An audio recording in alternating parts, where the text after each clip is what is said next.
નમસ્તે દર્શક મિત્રો,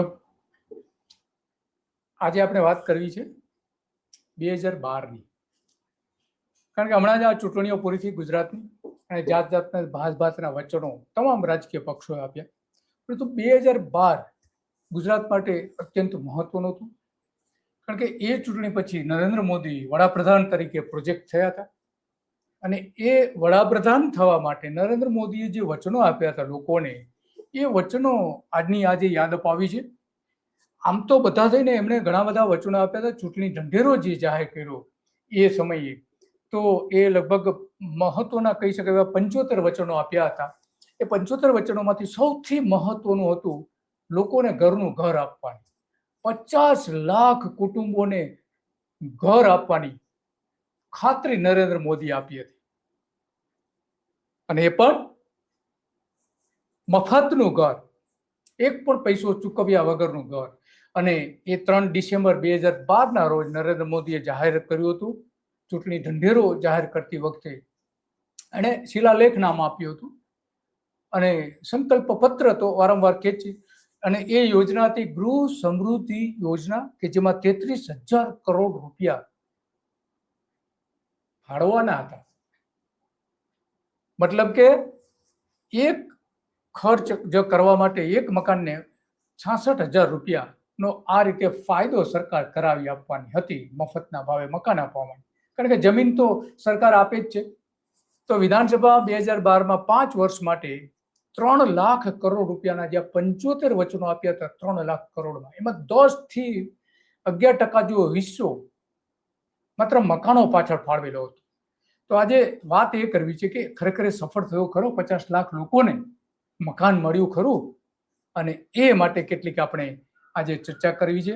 અને એ સમયે જે જાહેરાત કરવામાં આવી હતી, અખબારોની હેડલાઇન બની હતી, આપણે જોઈ શકીએ છીએ કે હવે મોદીનું ઘરનું ઘર, 50 લાખ ઘરનું વચન આપી દીધું હતું. વચન એટલે કે લોકોને મકાન આપશે એ પ્રકારનું વચન આપ્યું હતું. પણ આપ્યા ખરા? જ્યાં અપાયા છે ત્યાં પૈસા લઈને અપાયા છે. મફતમાં બહુ ઓછા મકાનો અપાયા છે. 50 લાખ રૂપિયાની, 50 લાખ ઘરોની વાત કરી હતી. આજે એને 14 વર્ષ થયા. એ ખરેખર તો 5 વર્ષમાં આપી દેવાના હતા, પરંતુ અપાયા નથી. આ એ સમયના અખબારની જે હેડલાઇન છે એ આપણે જોઈ શકીએ છીએ અને એમાં એ બધી જ વિગતો આપી હતી. આ મૂળ તો જાહેરાત એટલા માટે કરી હતી નરેન્દ્ર મોદીએ, કારણ કે કોંગ્રેસે ઘરનું વચન આપ્યું હતું અને એ વચનમાં એટલો બધો કોંગ્રેસને પ્રતિસાદ મળ્યો હતો કે નરેન્દ્ર મોદીને એવું લાગ્યું કે આ એક જ ચૂંટણી વચનના કારણે ભાજપ ચૂંટણી ગુમાવી દેશે. અને એટલા માટે એમણે આ 50 લાખ ઘરોનું વચન આપી દીધું હતું, જે ક્યારેય પૂરું થયું નથી.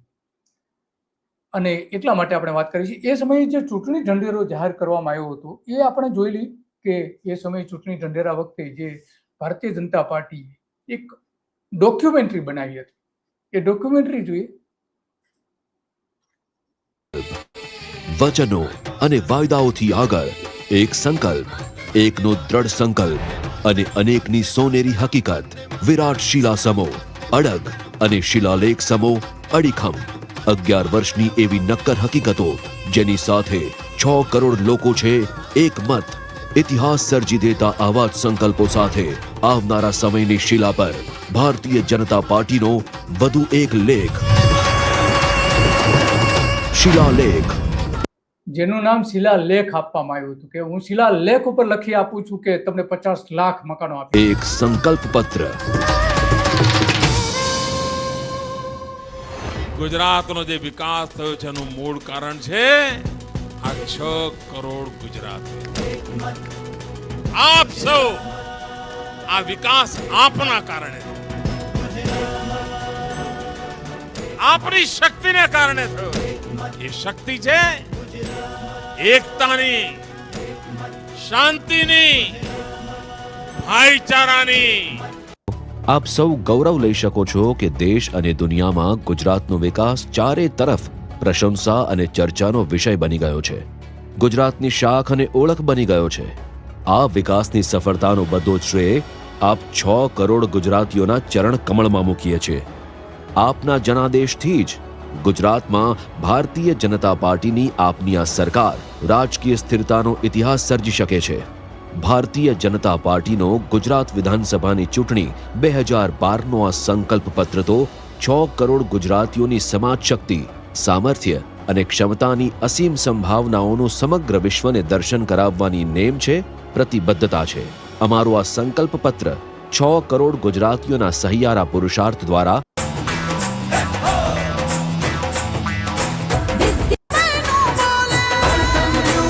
અધૂરા કામો પૂરા કર્યા 11 વર્ષમાં, જેના પાયામાં વસી છે રાજકીય સ્થિરતા, 6 લાખ જેટલા ચેક ડેમો, ખેત તલાવડીઓ અને વીજ પુરવઠો, પવન ઉર્જા અને સૌર ઉર્જામાં પણ સર્વાંગી વિકાસ યોજના. રાજ્યની સુરક્ષા ક્ષેત્રે ગુજરાતે પોતાની આ બધી સિદ્ધિઓ બદલ આ જ સંકલ્પોના સથવારે ગુજરાતના આવનારા 5 વર્ષનો મજબૂત પાયો નાખવા જઈ રહી છે ભાજપ સરકાર.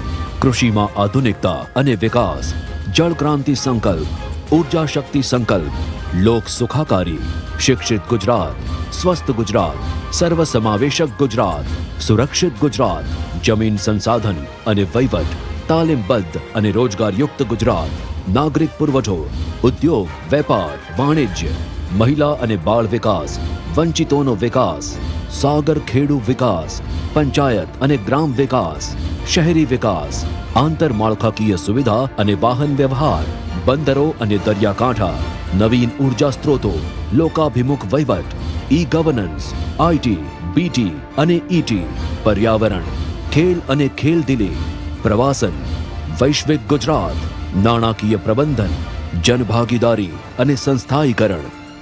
6 કરોડ ગુજરાતીઓને અર્પણ છે ભારતીય જનતા પાર્ટીનું આ સંકલ્પ પત્ર. કોઈ ગુજરાત બોલે તો ત્યાં ઉભેલા બધા બોલે, ભાઈ ગુજરાત એટલે વિકાસ.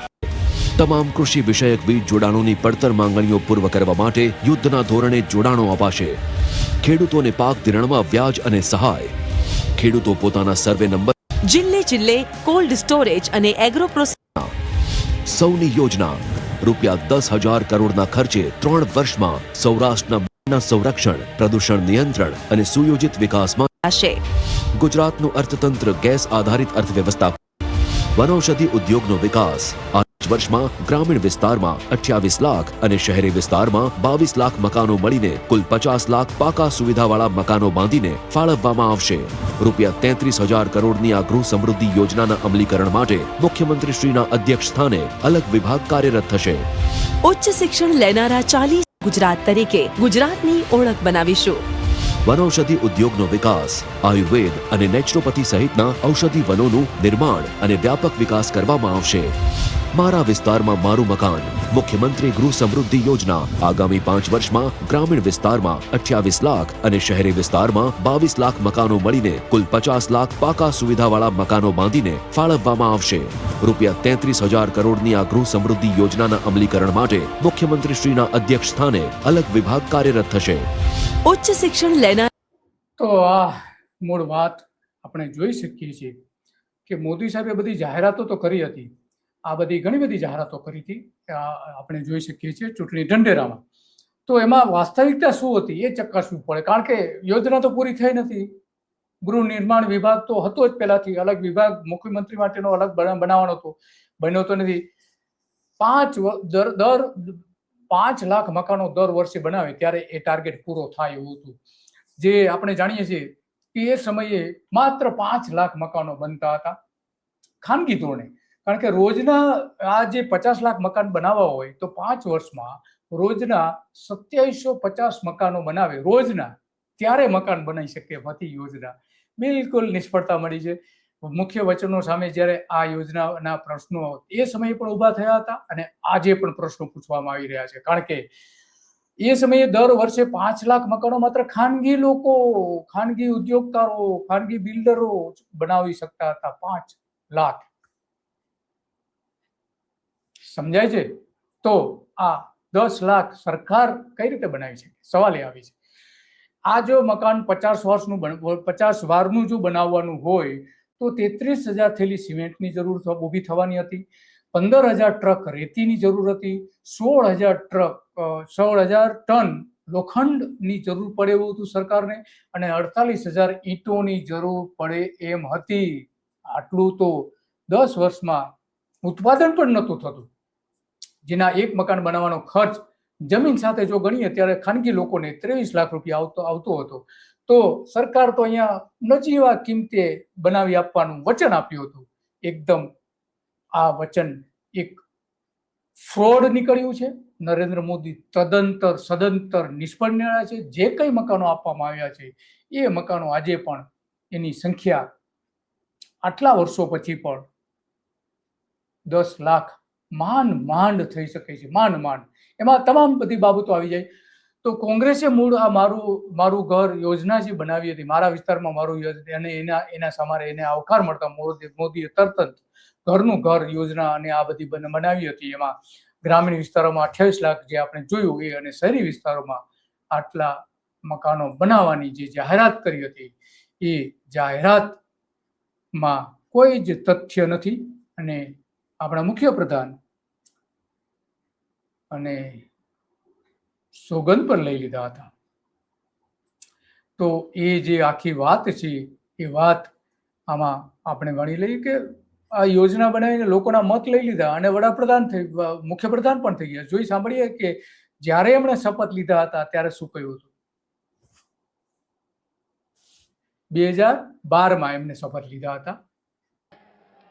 નરેન્દ્ર દામોદરદાસ મોદી ઈશ્વરના નામે સોગંદ લઉં છું કે કાયદાથી સ્થાપિત ભારતના સંવિધાન પ્રત્યે હું સાચી શ્રદ્ધા અને નિષ્ઠા ધરાવીશ.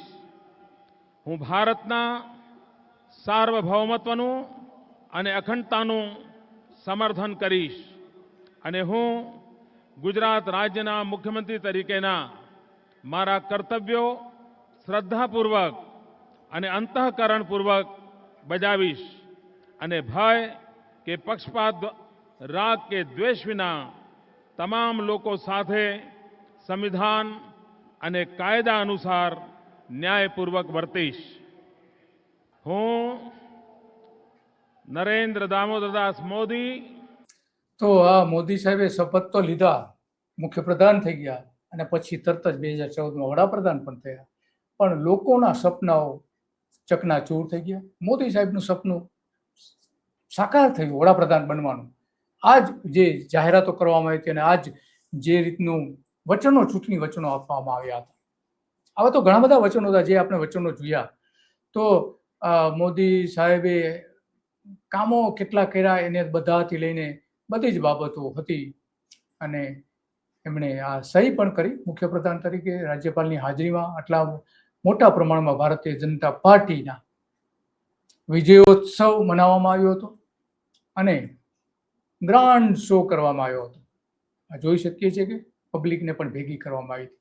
પરંતુ લોકોના વચનો પૂરા ન કરી શક્યા અને એટલા માટે જ આ બધી જ બાબતો આપણે બોલ્યા વગર જવાબ આપ્યો.